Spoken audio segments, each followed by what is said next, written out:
Yo, yo, yo. For the record, state your name or your nickname. My name is Roslyn Foster, but everybody know me by Kuda. Okay. With that being said, you did a bid, right? Yeah. How long did you do? I done did like 4 different bids. Each one was ranging from 2 years to 3 years. Okay. And like, do you mind explaining like what type of charge it was? You ain't got to go into detail. Oh, I don't mind. All right. My life is an open book. All right. But I was doing credit cards. Mm-hmm. I was doing checks. I also sold drugs. Uh-huh. Drugs was my first one. Yeah. But I had a bunch of assaulted batteries and stuff like that. I used to fight a lot. Yeah. So, but I don't need federal time too, and I also don't had federal charges with marriage fraud. Uh-huh. I got paid for marriage online. Yeah. So, from ranges, I done did close to, I'll say about total 7 years with all 4 bids connected together. Okay. And with that being said, like, you mind telling everybody where you from? I'm born and raised in Spartanburg. Mm-hmm. And hell, that's where I'm at, Spartanburg. Okay. I don't travel and I don't move around, but I always come back here because my kids are grandbabies. Other than that, I wouldn't be here. Okay, I got you. With that being said, so like, what's one thing that you grasped from prison that you knew you wouldn't grasp if you never went? Like, if you would have stayed on the street, what's something that you grasped back there that you know you wouldn't grasp out here? I woke up and wanted to grow up. Yeah. I had to sit down and just take a look at how I was living my life. Uh-huh. And one thing about prison, you have that time, you have that constantly time to just focus on yourself. Yeah. Because out here in the free world, you really don't have time when you being a mama, grandmama, trying to make ends meet. You really don't have time to focus on yourself. And one thing about prison, you get that time. Yeah, you're right. And when you back there, you need to focus on yourself and not worry about what's going on out here in the world or the people out here in the world, because they going to be here when you get back. They ain't going nowhere. Yep. And with that being said, like, you know how, like, when you be back there, you be talking to some of the ladies and stuff about, like, something that you going to do when you get out. Like, what's something you actually did that you said you was going to do once you was released? Well, first of all, one thing, I stopped criminal activity. Yeah. Main thing. Yep. And I don't know, I just changed completely. I stopped fighting. I just stopped running with the wrong people. Yeah.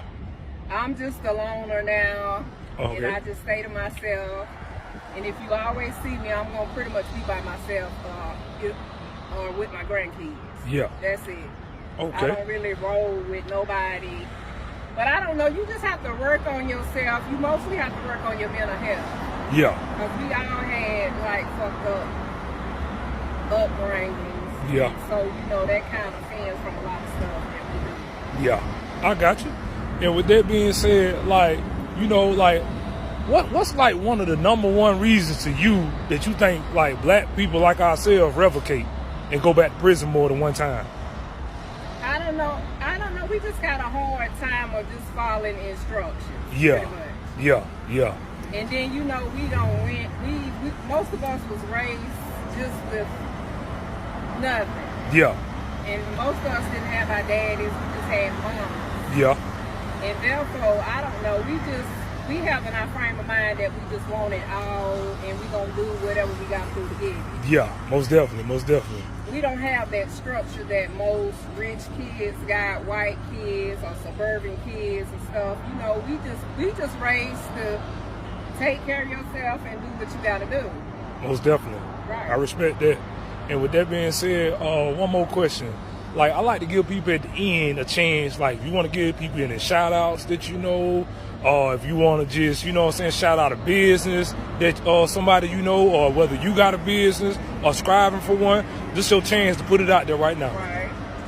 I just shout out and salute anybody that's doing what they're supposed to be doing. Most of all, raising your kids and showing your kids different. Mm-hmm. Most definitely. Which is no perfect parents out here, but at the end of the day, we gotta condone and take ownership of some of the stuff that we let our kids see.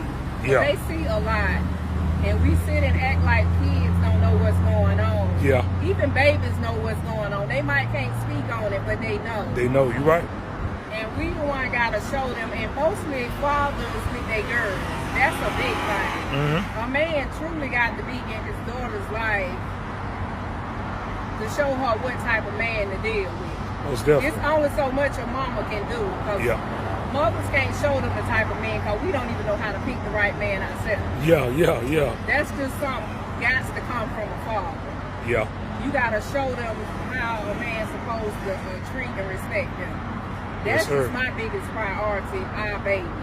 I could care less about the grown people because we as grown people, we know what we need to do and what we don't need to do. Yeah. It's just these generations coming up and they gonna really have it hard because most of them got it too easy as it is. Mm-hmm. We already setting the standards that they should be able to get everything but we ain't showing them how to go to work, Yeah. to go to school and continue school and stuff. And them the main things they gotta have to make it in this life. Basically spoil them. Yeah, we just spoil them and they want it all. Mm-hmm. You right. And that's just the wrong road. But I salute all the black owner business, and I'm proud of a lot of people around here. Y'all have finally stopped slaving for these people, and y'all trying to do y'all own thing. Word. So I salute anybody around here. That's what's up. That's respect there. Right. And with that being said, though, that concludes this interview, and I appreciate your words of wisdom. Oh, thank you. All right.